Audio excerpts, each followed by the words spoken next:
Final hour OverDrive continues. Brought to you by FanDuel, bringing you everything from the opening line to the final score. Bryan Hayes, Dave Feschuk of the Toronto Star.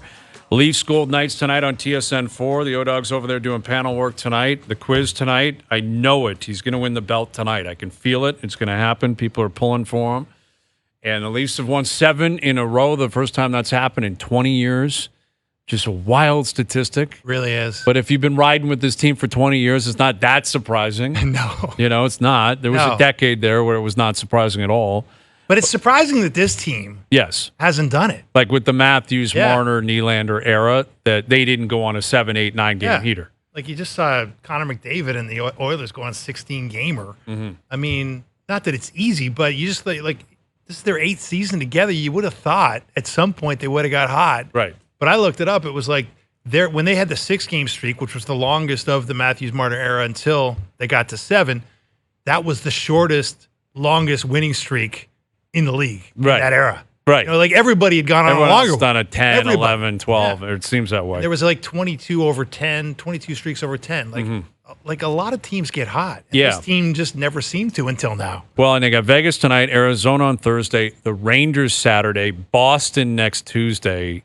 Like, they got some real tough games coming up here. Yeah, the franchise record's 10. It's going to be tough to get there. Yes, and that would have been in 93, 94 to start the year. Right off the bat. Yeah. And anyway, we'll see what they've got tonight. I would expect it'll be a good buzz with Vegas in town, which speaks to what Vegas is already, what they've established in the league. Amazing. That they're not an expansion team at all. And I know it's year 7, but they've won a cup. They've been to multiple cup finals. They've been to 3 Western Conference finals. They're incredibly active. They have players you want to see play. It's shocking. It's crazy that they're a marquee team already. It's amazing. Yeah. It's like, I got to go see Vegas. Vegas is in town. I got to go see them. And they've barely been in the league, and this is what they've established already. So you got Leafs Vegas tonight. Pierre LeBrun coming up here in a moment. Chris Johnston will join us later in the week. Pierre's coming up. Just over a week away from trade deadline. The trade date board is what it is. It's not chock full of superstars. In fact, I don't think there is a superstar on the list. But there's good players. Tanev's on there. Hannafin's on there. UC Soros if he goes from Nashville. Markstrom in Calgary. We'll see what Pierre has to say about all that. Calgary heavy. Yeah, a lot of it is Calgary heavy. We had Justin Turner on the last hour, and we weren't going to ask him about Alek Manoah because, I doubt he has any relationship with Manoah whatsoever, and why should he? Right. Pitchers and hitters are a very different breed down there. But I'd say the story of the day in Toronto, outside of what the Leafs are trying to accomplish tonight, and outside of the fact that the Raptors won 3 in a row last night, Grady Dick looks good. We talked about that. Scotty Barnes with a triple-double. Is Alek Manoah had his first spring start today. And if you're just tuning in, he went 1 2/3. He gave up 4 earned runs. He hit 3 batters, and he threw 17 pitches for strikes out of 38 total pitches. So his strike rate was well under 50%. He hit 3 guys. He gave up 4 earned. Keegan Matheson, who's down there, he described it as allowing a couple of loud doubles on sliders. That, ladies and gentlemen, is not the first impression anyone was looking for. No, it was not. It's a red flag. It's a huge red flag. It's a red flag. The only silver lining, and I do think it's significant. Yes, yep. Because the only silver lining is that the raw velocity is up from what it was last year. And this whole thing began to unravel last year, if you remember, when he showed up in the spring and he suddenly couldn't find his velocity, couldn't find the top end stuff. But from what people are saying, if you look at the metrics, balls were leaving opposing bats at very high rates of speed. That's another thing. The velocity was high off the bat too. A lot of exit velocity was very high. But the good look, and that's going to be a problem if that continues. But I do think, look, baby steps, right? This guy's trying to rebuild it from the ground up. Yep. And the fact that, the fundamental is you got to be able to throw it hard, okay? So he's throwing it harder than he was last year. Now, he doesn't know where it's going. A bit of a concern. Command, control. Yes. Important elements to being a professional pitcher. But last year he couldn't get it there. I understand. He couldn't bring the heat. He couldn't get the gas pedal to where he needed it to get to.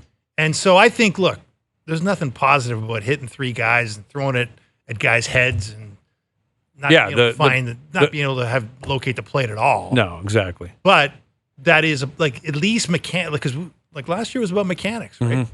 And mechanics and the velocity, and maybe it was a little bit of conditioning. Well, and on top of that, also it is the first start, right? This would be different if we were in April and he broke camp and you got into the major league season and he goes out there and he gets pulled on 1 2/3 and he's hitting guys. You'd be like, we are in a big problem here. Right. For his sake, he's going to get a lot of opportunity here in the spring. They're going to continue to put him out there. Why wouldn't they? And furthermore, for the Blue Jays' sake, they have a lot of time to figure this out. And they have been working behind the scenes naturally on whatever their contingency plans are going to be. If Manoah shows up and wows them, great. Best case scenario, he reverts back to who he was 2 years ago. Amazing.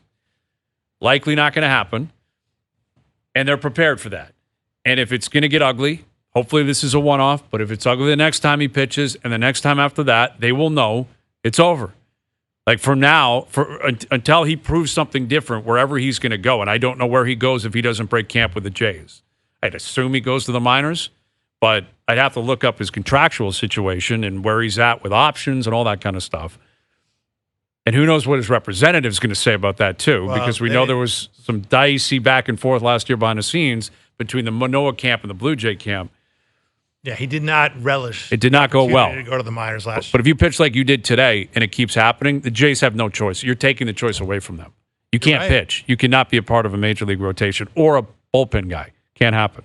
All right, PJ Carlesimo later in the hour. Here's our buddy Pierre LeBrun, our TSN Hockey Insider. Pierre, what's happening? I love the Blue Jays talk, and yes, I did. You gave me one of the moments of the day when I saw your tweet about Manoah outing with the Nicolas Cage.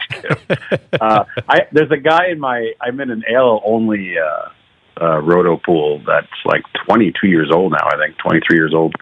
And there's a guy in our pool that has Manoah at $28 if he wants to keep him in a salary cap pool. I don't think that's happening. I think he's throwing him back to the draft before draft. I don't blame you. And I don't blame him. I mean, at this point, I think we're all pulling for Manoah, but this is tough, man. This is a tough start. It was a tough year. And, the game goes on, right, Pierre? You've been around hockey for a long time, pro sports. Mm-hmm. It doesn't wait for anybody. Like the games are going to be played, the rosters are going to be filled out. If you're a part of it, great. If not, they're going to move on, and that's the harsh reality of pro sports. All of which is why Ilya Samsonov is one of the great stories for the Leafs this year. Right? Like, come on, I mean,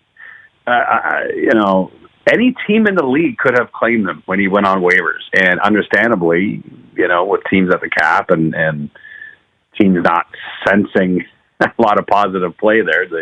Everyone took a pass on him, but good for him for battling his way back from rock bottom and being a guy the Leafs can trust again right now. Mm-hmm. That's a great point. I mean, we discussed that, like the Manoah start coming back from the minors, Manoah's first impression here. When we saw Samsonov for the first time, was that the Seattle game? I want to say it was in Seattle, and he played really well. Kind of low event, but he got the job. Or maybe it was Detroit. They lost at home. I think it was Detroit on a back-to-back on a Sunday. But he played well enough where you gave him more opportunities. And now that story's really died down. Yet the goaltending situation is not here in Toronto because of the complexity of Joseph Woll being, I believe, reactivated. He's not playing tonight. It's going to be Samsonov starting, and Jones is going to back him up. Right. But Woll is going to return in the next week and a half. Sounds like they're going to carry three guys. Like, how complicated is that? You would do that? Is that a complicated play for them, though? How do they make this work? I would for a while until you're totally confident with the way Woll looks in his return, because there's no guarantee he's just going to jump right back on the bicycle and look like the same really, impressive young goalie that we saw before he got hurt. You don't know that for sure. I mean, so you got to see what he looks like. You have to continue to monitor Samsonov, as good a story as it is, right? So there's no way I would want to risk losing Martin Jones on waivers. No way. Not right now. I would ride three. It's funny because, Carolina's in a similar situation, another contender. I mean, Spencer Martin hasn't lost a game yet since they picked him up off waivers. Obviously, Kochetkov has been unreal over the last couple months for them, and Freddie Anderson's on the men. So you got all these teams having to make interesting roster decisions with their goaltending. But if I'm the Leafs, it's a no-brainer for now that I would keep three while you can, and just make sure that, and Martin Jones has given them some solid games. No doubt. So, I think that depth is important. No doubt. Well, speaking of depth, Pierre, the Leafs have a huge depth at left shot defensemen. They're starting 6 of them tonight. 6 tonight. 6 of them tonight. And, we know Liljegren's out. He's the righty. We know Timmins is still recovering from mono. He's another righty. But they don't have a lot of options at right defense at the best of times. I'm looking at the TSN trade bait board. There's some right D on there, Chris Tanev being the most prominent. But we were talking about Calgary's situation. And, they've won 3 in a row. They're still on the fringes of the wild card race. How do you think Craig Conroy and that management group are looking at the approach of the trade deadline? And how tempted do you think they might be to hold their pieces and continue to sort of vie for a playoff spot and hope for a few gates? Yeah, you're asking me to confirm or deny, aren't you? Come on, Fergie. I think they're out of their minds if they think making the playoffs should matter that much right now. I mean, you can't have two things can't be true at once here. When Craig Conroy was named GM last year, he made a point of saying how important it was for them not to have prominent UFAs walk out the door for nothing on July 1st after what happened to Johnny Gaudreau. And I think he's bang on with that. This is one of the things I say about bubble teams at this time of year. Dave, when you're trying to figure out what you should do at the deadline, do you think your team can win the Stanley Cup?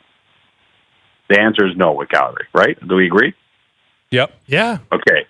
If that's your answer, then I understand that making the playoffs and the revenue you get from the gate is a real thing. Let's not kid ourselves. But the opportunity to cash in on what you can get back for Tanev and potentially Hannafin has to outweigh that short-term financial benefit. It has to. Or else you're just spinning your wheels and going into nonsense for the next few years. You have to trade those guys, in my opinion. Now, it's different if Hannafin could be extended, then you're keeping an asset, that's fine. But I think regardless of how many games they win here, I think they got to, take a page out of Doug Armstrong, who in back-to-back years, back in 17 and 18, was in a playoff spot with the St. Louis Blues, but didn't think his team could win the Cup. So he traded Shattenkirk 1 year, again, in a playoff spot. He traded Shattenkirk, and then a year later he traded Paul Stastny. Both years he was sitting in a playoff spot when he did it because he didn't think his team would win the Cup that year. And guess what? They won the Cup in 19. And I'm not saying it's that easy, but you got to make the tough call. And the reality is they should be trading Tanev, and I think they will. With Pierre LeBrun, our TSN hockey insider, I'm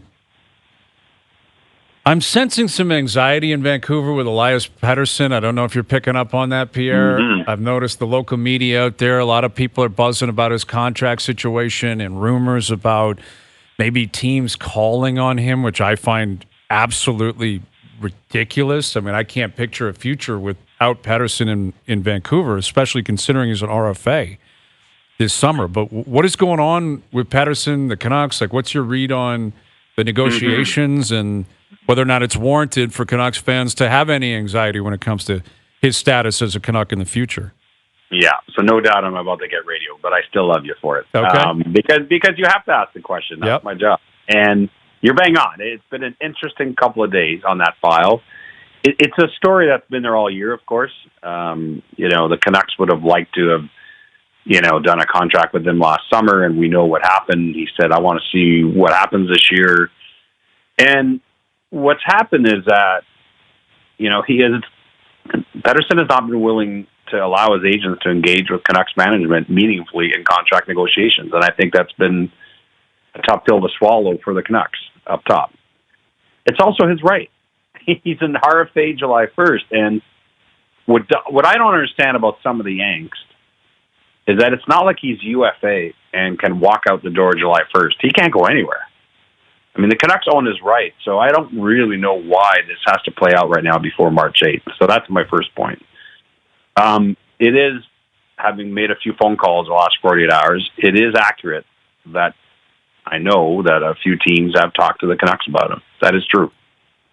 But to me, that's just Vancouver saying, well, why would we hang up on someone if they phone? I mean, we're not going to hang up on almost anything. So, we'll take her call.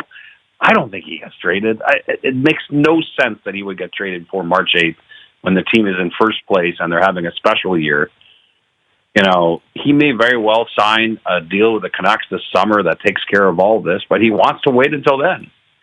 And I don't know why the Canucks would need an answer before then when they're having this kind of season. They can wait till the season ends and approach this before the draft in Vegas and get a feel for whether or not this is getting done. And if it doesn't, then you open up the wheels and say, make us your best offer on Elias Pettersson. So, and the other thing I would say is, you know, this is probably a complicated deal if it actually went there, because what team would trade for him right now before March 8th with almost no preparation here, without knowing if they can sign him themselves? Mm-hmm. And if he's not ready to talk contract with the Canucks, why would he be ready to talk contract with anyone else before the summer? I mean, unless I'm missing something. And if he's not willing to talk contract, then what team is willing to pay the price in a trade for him without knowing if they themselves can sign him? Mm-hmm. So, listen, there's obviously smoke there. It's been a story, certainly in the Vancouver market especially. But I don't understand why it would make any sense for the Canucks to even go down that path before March 8th. Yeah, I agree. I mean, you're the top team in the NHL. He's arguably your best player. And, I mean, it's a little bit strange that he's not willing to engage even on the most minor details about what a contract could look like in the future or give some sort of a commitment. Yet I do wonder if this is him. Like, did he sniff something out where, you know, I'm sure there were, I remember hearing reports, reading reports that Vancouver was still uncertain. Who are you? What are you worth? What are we going to pay you? And now he's sitting there saying, look what I've done. Look what I brought to the table. Look how good we are. And now you want to engage? No, I don't think so. And there's a part of me that kind of appreciates that. It's almost vindictive in a way, if that's his mentality. Yet, regardless of when it happens, like when he signs, it's going to be a monster contract. Like Pettersson is, considering his age and how good he is, I don't know. I would think if it's a long-term deal, it's going to be $13 million something. Like it's going to be a monster contract. Well, the Nylander deal has to mean something and all that. That's right? At a minimum, Nylander, I would think. Minimum. Yeah. So you start there and you go from there. And again, I don't know what his intentions are as much as I've tried to find out. I think he's kept that really quiet and to himself. The only thing we know is that he has not wanted to engage, and that's that. But yeah, I mean, and that's what I mean. I mean, you just talked about what it would cost to eventually sign this guy who's top 10 in the league in scoring. You know, that's going to be a big time task for the Canucks or another team this summer. I mean, that's a big time contract. And at the end of the day, I mean, I think we've got to be careful to just assume because he's not been willing to engage that he's not going to want to sign this summer. That's like, you got to be careful. That's not a leap of faith anyone should take. We just don't know right now how he's going to feel at the end of the year. We just know that he wants to wait till the end of the year, and that's where it's at. So Pierre, you know, I talked to a lot of Leaf fans, and there is a little bit of an angst, although it's probably the edge of the angst has been taken off by a 7-game win streak. But you know, there's a little bit of an edge of angst that, you know, they still need some D, and the right shot D would be nice. And I keep saying to people, look, if it was simple and if it was affordable, they would have had Tanev by now. But how do it does seem as though if they're going to trade, if Calgary's going to trade Tanev, you know, there's tons of teams that need right D. And, you know, what do you think they're doing there? Are they kind of holding an auction and thinking if we wait till March 8th, we'll get the highest price at the end of the auction? Or how do you think the strategizing is going on there in terms of a guy that is obviously highly coveted by multiple teams? Is this just about price now, or how do you see it? Yeah, so it's a great question. I actually updated the Tanev situation on Insider Trading here this evening, so that's probably airing as we speak on SportsCenter. And where it's at is that at least my understanding of it is that no one has slapped the first round pick on the table yet. And really, I think that's what Calgary's waiting for. And it's not March 8th yet, so I think the Flames are being patient and trying to see if someone will. And I get why they are, because there's a dozen teams that have shown interest, that have reached out. A dozen. Now, yes, the Leafs are in there, but the team that I talked about in Insider Trading is, I think the Dallas Stars are the front runners right now. I think they've identified a desire to add a right-hand shot D in their top four. They like Chris Tanev. I believe they've already made an offer. But I don't believe that offer includes a first-round pick either. So where does this go? Dallas, Toronto, Edmonton, Vancouver, all among the teams that I believe have shown interest. But again, among a long list of teams. And I don't mind the way Calgary's played this, because if one team blinks, people laughed when a lot of us were like, oh, are the Habs going to get a first rounder for Sean Monahan? And people didn't think so until a team did offer a first round pick. And I don't blame Winnipeg. Sean Monahan's been awesome for them. But whenever you think it may not happen, I mean, a lot of teams want this guy. I think it may be that someone jumps up and offers it first. So that's what they're waiting for. Now, there is inherent risk in that. What you love about Chris Tanev is what should worry you the most if you're the Flames right now, is that he is a warrior. He will stop a puck with his face. And it's why so many teams want him and want to add him for their playoff run, because he's an absolute warrior.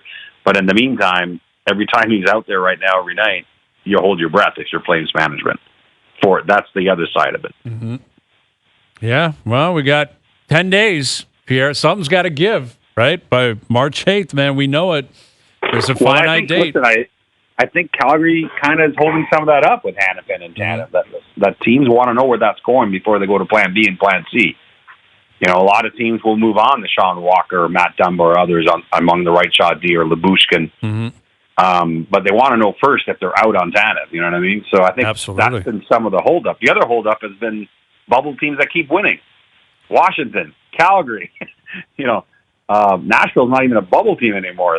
They won 5 in a row and they're solidly in 8th, right, in the West. So that's affected the market. Is that teams that you thought would start selling are like, well, wait a minute, we're not out of this yet. So, I mean, that's the other part of it. You'll be all over it as always. We appreciate you pinch hitting here, buddy. Thank you for doing this. We'll do it again soon. Anytime, guys. All right, talk to you later. There's Pierre LeBrun, our TSN hockey insider. Chris Johnston will join us, I'm sure, later in the week. PJ Carlesimo coming up on the recent play of the Raptors. They've won 3 in a row. They looked good last night. Is it feasible to say they could still get into that play-in? I mean, it seems possible at this point. We'll get into that and a number of things with PJ coming up. And Leafs Golden Knights tonight, we continue to tee it up. Overdrive continues. TSN 1050 and on TSN 2. All right, PJ Carlesimo coming up here in a moment. I'm wondering if Darko's got the boys out for dinner right now, Dave. Right? The Raps have won 3 in a row. Dinner was on the line if they won 3 in a row. Well, now he sort of changed it. He suggested the players, they don't need dinner. They don't need fancy dinners. We're just going to do some pizza and keep it low-key. Yeah, then he was getting grilled on, like, what kind of pizza, and he didn't have an answer on that. I think he said margarita. Margarita keeps it pretty simple. Yes. Yeah. But most people don't like that. If he's going to bring a bunch of margaritas in. Right, you got to have more than that. Yeah, you got to have some flavor. Yeah, you got to have a little bit of, you got to have options. I mean, come on. But I love the idea of them, like, the whole team showing up at his house, pizza party at Darko's house tonight. Why not? They won 3 in a row. And someone pointed this out to me earlier in the week that 9 players are off the roster. Yeah. Since he issued that promise.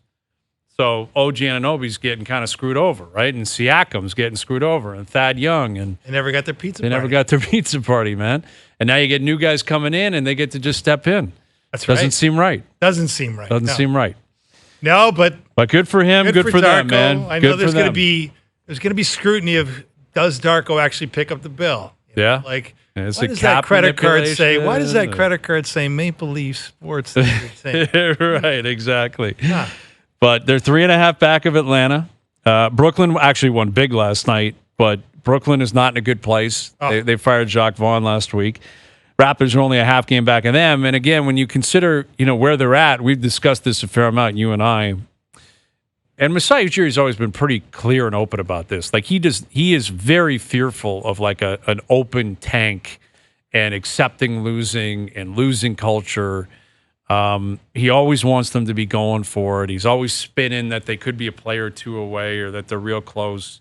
And listen, they are what their record says they are. They're 22-35. This is not some great team or some championship team. But I do think it makes a lot of sense for Darko and company to emphasize the idea of doing whatever you can to push for that 10th spot, right? And now, as it currently stands, you'd get in, you'd play Chicago. That's what it's going to be. You know, there's some value in that. For young guys kind of trying to come together, you'd probably go to Chicago. See, not like the Bulls are some great team. You could beat them. You're probably not getting much further than that, but still, it's worthy of having a goal in mind for this year as opposed to a 3-year plan you're trying to achieve in the future. Yeah, I mean, look, there's two sides to every story. Like, they have always talked about needing to win, but they tanked when they were in the Tampa thing, right? Yeah. They got Scotty at and it worked for them. And it worked. And, you know, to me, like, they need talent as soon as possible. Like, they need more talent now, right? And so seeing your top 6 protected pick go to San Antonio, I know this isn't necessarily thought of as a highly stacked draft in 2024, and 2025 looks like a better crop. But you know, if you believe in your scouts and they could find one guy and you could get a top 6 pick, that's pretty attractive to me 1 year earlier.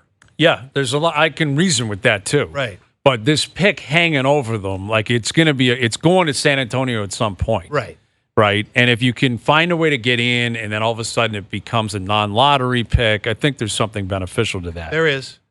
Here's our buddy PJ Carlesimo, ESPN NBA analyst, longtime NBA coach. How you doing, PJ? Excellent, gentlemen. How you guys? We're doing well. We're turning the corner here with the Raps. You know, they've won 3 in a row, and, you know, Scotty had himself a triple-double last night. Grady Dick's playing, and he's playing really well. He's shooting the lights out. You know, that's been a really positive story recently. And we were just discussing, like, what the emphasis should be right now, because everyone understands that Pirtle deal, like that pick's top 6 protected. It's going to San Antonio at some point. But Atlanta's not great. Trae Young's out. Brooklyn's not great. Like, what would you expect the messaging to be within that locker room right now in terms of the Raptors maybe, you know, going all out and trying to get that 10 seed in the East?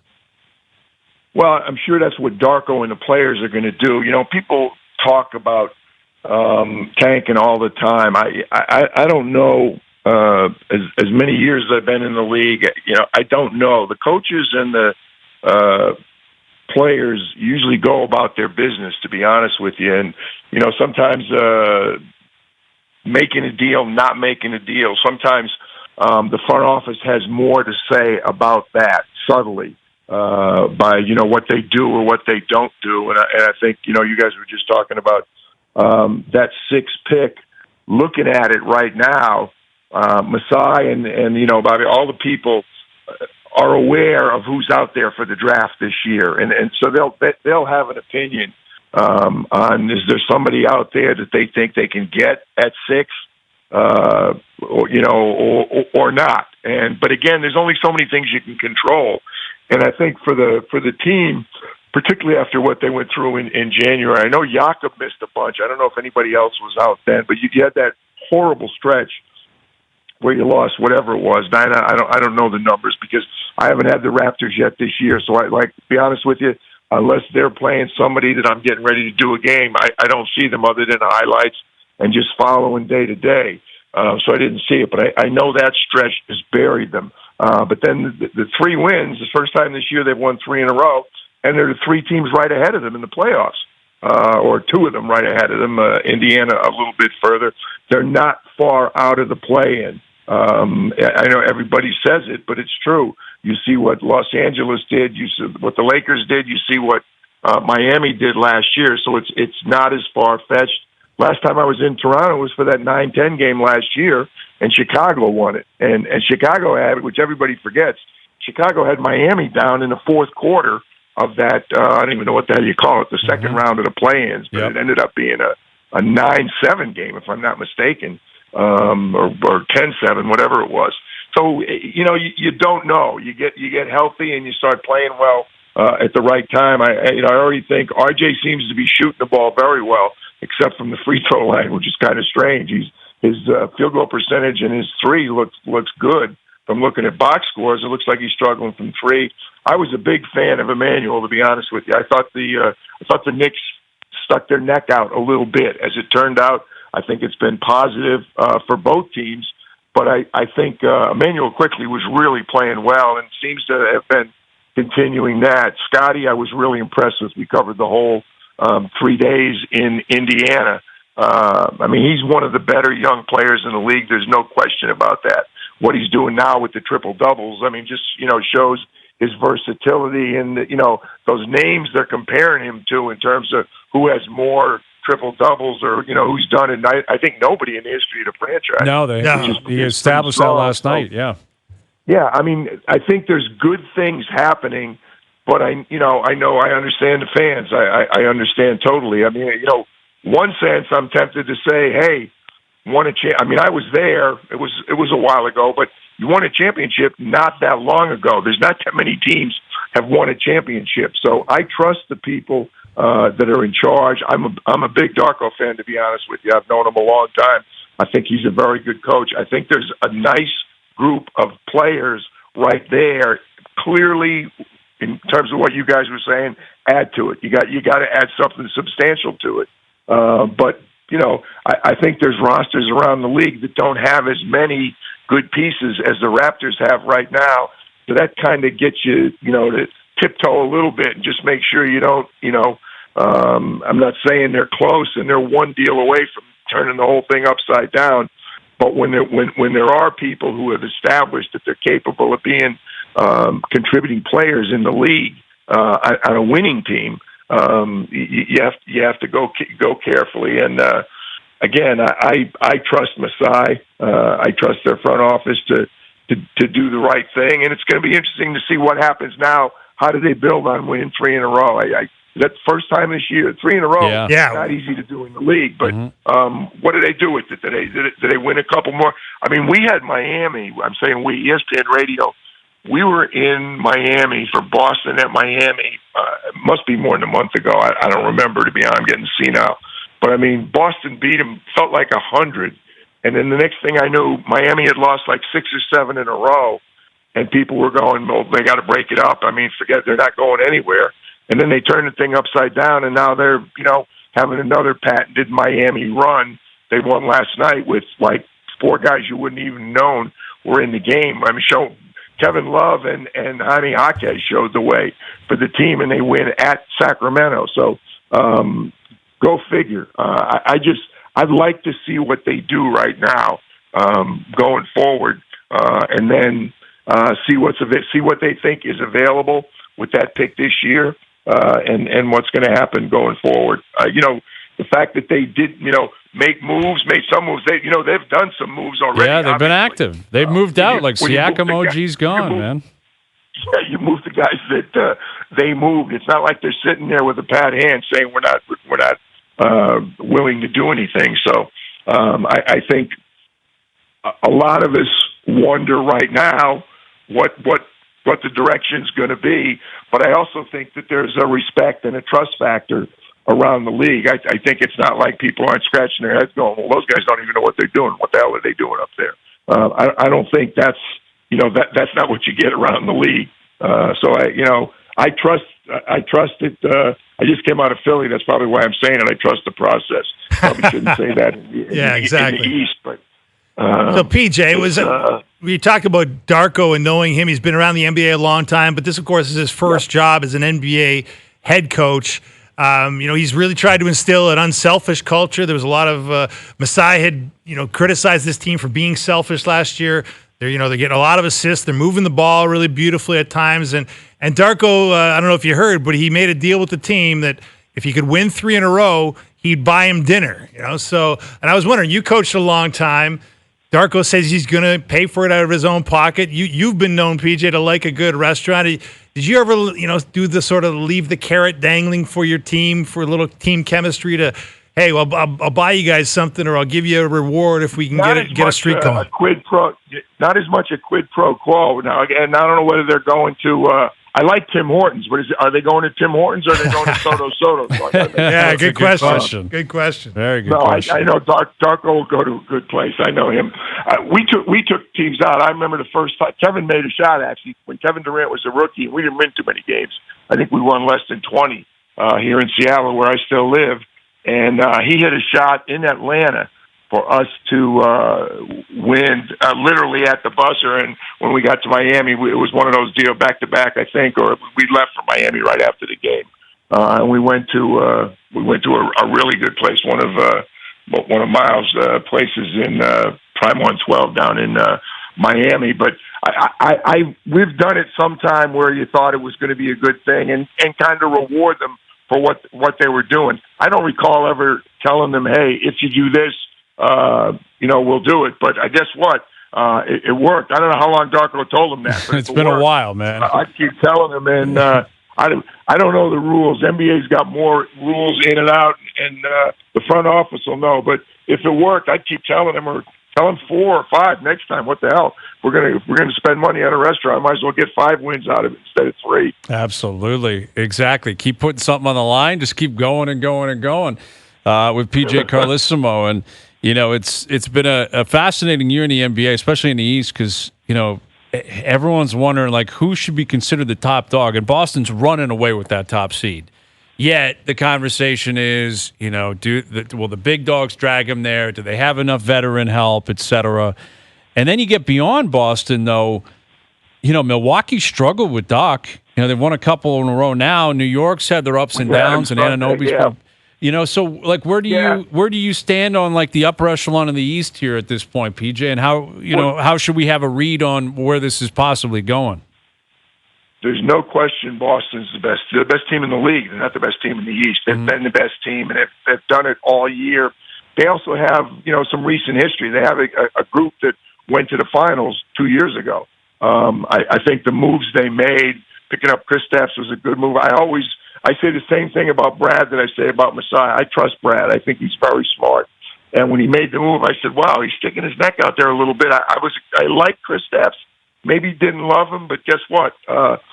It's changed them, I think, in a very positive way.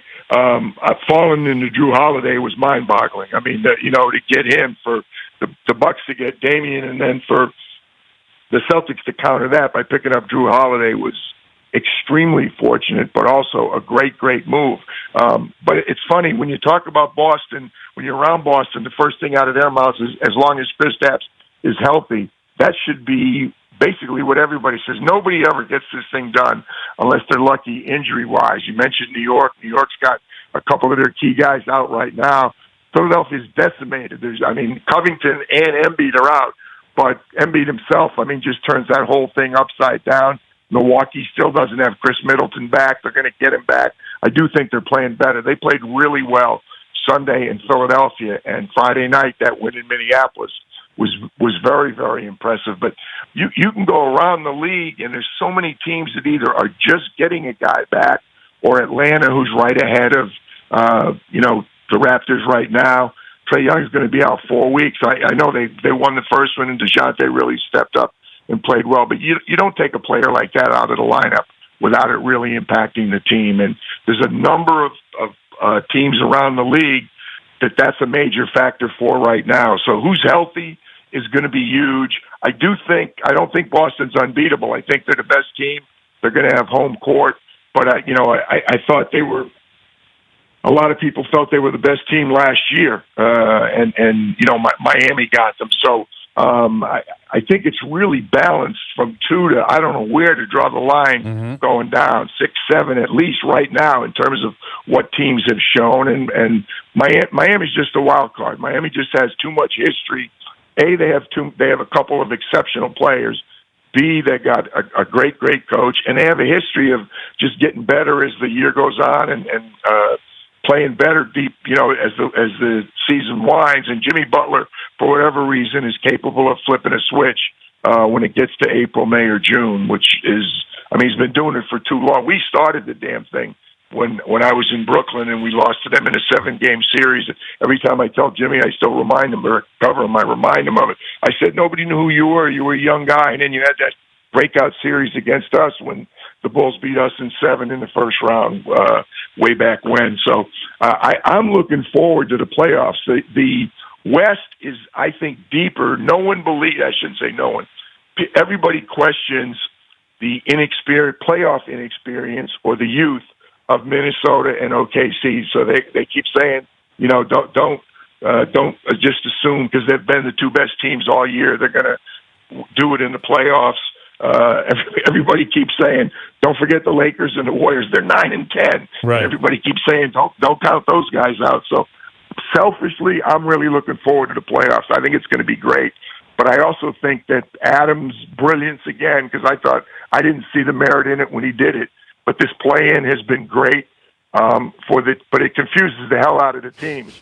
Now you got to look at not just are we in the top 8 or can we make a move. Now you see some of these teams coming from play-in and doing well, and you wonder when back the in-season tournament this year when we left Las Vegas. I'm looking at the Lakers saying, "Damn, they might be one of the best 3 or 4 teams in the league." And then since then they really have not been impressive. They've gone in and out, and that's with LeBron and AD playing almost all the time. The two guys that you would have questioned how many games can they play and how healthy are they going to be, they've been really productive and really consistent. So I think the playoffs are going to be great. I'm not going to be surprised if there is a Toronto or a team in the West, somebody else in the East just comes kind of from nowhere and all of a sudden starts playing really well in March and April and goes into the playoffs and knocks off a team or two and does some damage. And there's nobody that's so good. Denver in the playoffs last year was that good, and I throw a U.S. college thing into it. Last year the NCAA tournament was wide open. Connecticut played their best 6 games of the year in the NCAA tournament, and that's why they won. That's really what Denver did. Denver wasn't the number 1 seed. They weren't the team that everybody said, well, we can't play with these guys. And they walked through the whole. They were clearly the best team in the playoffs. So I'm waiting to see who is it that's going to step up, and who's the team that's maybe going to knock off, another team that's had a much better year than them and looked like they were really going to go deep in the playoffs, and they get knocked out in that first or second round.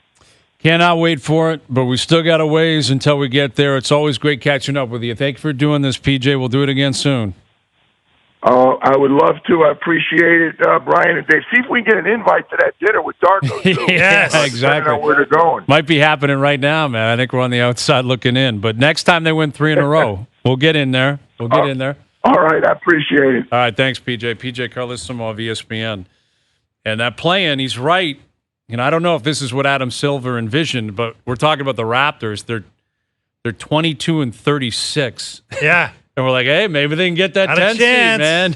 And again, you got Atlanta in the 10 seed right now. They're 7 games under 500. Conversely, in the West, the 10 seed in the West is Golden State. They're 2 games over 500. Yeah, it's crazy. So, that's what they were hoping for. And the NBA, I'd be curious how they would feel about the Lakers playing Golden State again in the play-in. Because, you're guaranteed 1 to get through to that second round, but you're also guaranteed 1 of them's gone. Yeah. I think perfect world, they'd like one of these 2 teams to catch a Dallas or a Sacramento or whoever it's going to be, both win the play-in or win the first play-in, the 9 versus 10, and then go play the other team. But who knows? It's hard to know, man. Last year, Miami loses their first play-in game, goes all the way to the final. Yeah. And it's hard to predict these. It is. And I think PJ is right. You look at Minnesota and OKC, they're leading the West, and you're like, yeah, but they've never done it before. Mm-hmm. I think there's something to that. There's no doubt about it. Because I sometimes wonder, Golden State, man, they're sitting there in 10th, but they're playing better lately. They look better. That's the thing. And I would say the same thing about the Lakers. If they're healthy and playing, if LeBron and AD are playing, which is what PJ was saying, they are playing, Minnesota doesn't want to see LeBron James in the first round, or Oklahoma City. They don't want to see anything to do with those guys. You don't want to see LA. You don't want to see Golden State. You don't want to see Steph coming into your building in a Game 7. Not at all. It'd be terrifying, especially if you end up with 57 wins or something like that. And you basically ran the show from pillar to post, and that's who you get in the first round. These veteran teams, they know they got to do just enough. Now it's time. We got to get going. Enough to get there. Yep. And yeah, you'd rather not be in 10th. You'd rather be probably in 6th. But yeah, avoid the play-in altogether. Especially if you're Golden State and the Lakers, you got to play each other possibly in the 9 versus 10. Yeah, you'd rather avoid that. You certainly would, but something's going to give here for sure. All right, we'll come back and tee up the Leaf game, Leafs Golden Knights tonight. OverDrive continues, TSN 1050 and on the TSN app. All right, Leafs Golden Knights tonight. Morgan Riley on the right side. Interesting. TJ Brody staying on the left side. Riley will play with Brody tonight, but Riley is going to his offside. That's a leader. That is a move. And that's exactly what should happen. TJ Brody is an important player here. He really struggled on the wrong side, although he's played it a lot throughout his career. Basically, all of his career, he's been on the wrong side. Yeah. With Riley in Toronto, Giordano in Calgary.